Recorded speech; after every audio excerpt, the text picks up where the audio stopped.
Corona संक्रमण के चलते लगातार चल रहे लॉकडाउन में तमाम ऐसी तस्वीरें आ रही हैं जिससे इंसानियत शर्मसार हो रही है। लोग व्यापार नौकरी खत्म होने के बाद अपने गांव आ रहे हैं इस उम्मीद पर कि उन्हें 2 जून की रोटी नसीब होगी, लेकिन वास्तविकता इससे इतर है। अभी भी न जाने कितने ऐसे गांव हैं जहां पर रहने वाले कई परिवार रोटी के एक निवाले के मोहताज हैं। आज हम आपको ले चलते हैं सुल्तानपुर के कादीपुर तहसील के गोपालपुर नमाजगढ़ गांव में। यहाँ की जो तस्वीर है वह अपने आप में काफी है ये बताने के लिए कि अभी भी सब कुछ ठीक नहीं है। गांव से मांग के लाते हैं, वही खाते हैं हम लोग। और 3 साल से पापा मम्मी जब से खत्म हुए हैं तब से राशन नहीं मिल रहा है। इस गांव में रहने वाले 20 वर्षीय प्रवेश कुमार, जिसके माता पिता 4 साल पहले बीमारी के चलते मर चुके हैं और इसके बाद से इसके ऊपर अपना और अपने 2 भाइयों और एक बहन की जिम्मेदारी आ गई थी।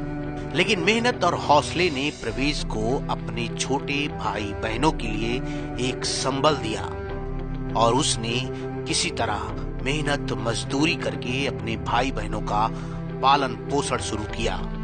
स्थिति बिगड़ती रही लेकिन प्रवेश के हौसले बढ़ते रहे। एक जुनून था कुछ करने का, अपने नन्हे मुन्ने भाई बहनों को पालने का। वह जिम्मेदारी जो माँ बाप के मरने के बाद उसके सिर पर आई थी उसे निभाने का। इसी बीच रिश्ते में लगने वाली एक बुआ ने प्रवेश के एक भाई को गोद ले लिया। उसके बाद से एक भाई और एक बहन की जिम्मेदारी प्रवेश लगातार मेहनत मजदूरी करके निभाता रहा। वह दोनों समय अपने भाइयों को और अपना पेट पालने के लिए दिन रात मेहनत मजदूरी कर रहा था कि भारतवर्ष में कोरोना आपदा आ गई। इस आपदा के बाद से ही लगे लॉकडाउन में ये लोग घर से ही नहीं निकल पाए। छोटी उम्र में मेहनत करके अपने परिवार का पेट पालने वाले प्रवेश को ये इल्म ही नहीं था कि इस लॉकडाउन में जिस चीज की सबसे ज्यादा जरूरत होगी वह चीज उसने कभी देखी ही नहीं। इस पूरे परिवार के पास न तो राशन कार्ड है, न जॉब कार्ड है, न ही भारत सरकार की बड़ी बड़ी योजनाएं जो गरीबों के लिए बनी है इन तक कभी पहुंची ही नहीं। 3 साल से इनको राशन नहीं मिल रहा है, सरकारी कोई सुविधा नहीं मिल रही है। न इनके पास रहने के लिए आवास है, न राशन है। अभी तक तो ये बच्चा जो है श्रमिक के रूप में काम करके जीविका चलाता था, लेकिन जब से लॉकडाउन है गांव के लोग काफी मदद करते हैं जिससे इन लोगों का खर्चा या खाना पीना चल रहा है। लॉकडाउन में सारी सरकारी इमदाद सिर्फ उन्हीं को मिली जिनके पास सरकारी दस्तावेज थे, लेकिन ये बच्चे पूरी तरह से इन योजनाओं और इन दस्तावेजों से अछूते थे। घास फूस के छप्पर में रहने वाले इन छोटे बच्चों ने कभी कुछ देखा ही नहीं। जिन हाथों में किताब होनी थी उसने मेहनत मजदूरी करके अपने छोटे भाई बहनों का पेट पालने के चलते इन सब चीजों की तरफ कभी गौर ही नहीं किया। लंबे वक्त के लॉकडाउन ने इनकी कमर तोड़ दी और आलम ये रहा कि इन बच्चों तक कुछ भी सरकारी इमदाद नहीं पहुंच पाई। हालत बदहाल थी तो ये बच्चे गांव में घूम घूम कर खाने की मांग करते रहे।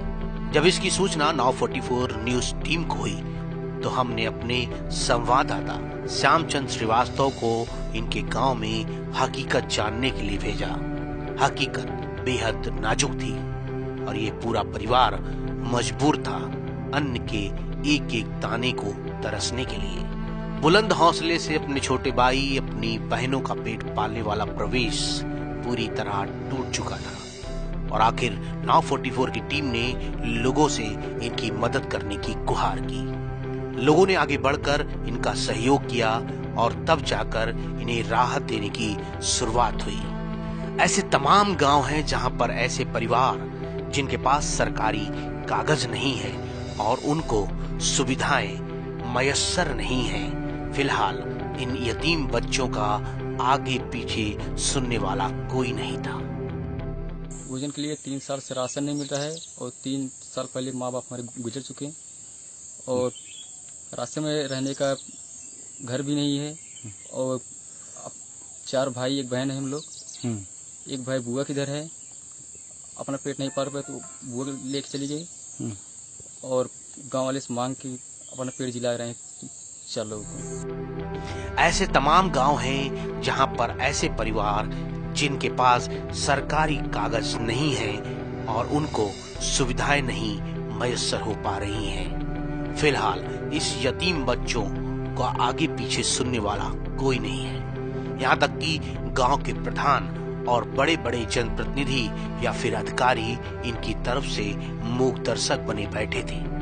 हमारी पहल है ऐसे परिवारों को खोजना जिनको वास्तव में राशन की और मदद की जरूरत है और उन तक मदद पहुंचाने का माध्यम बनना।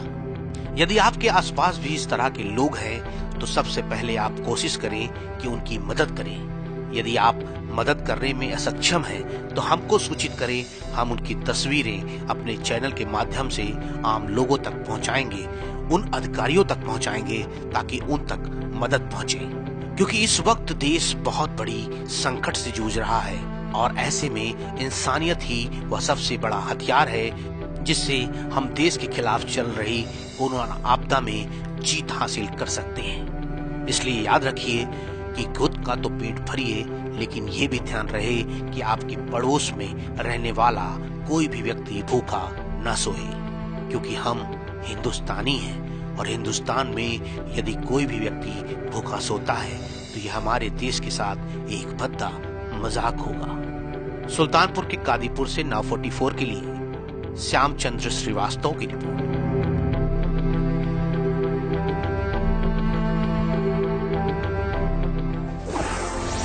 सच्चाई वही जो हम बताएं।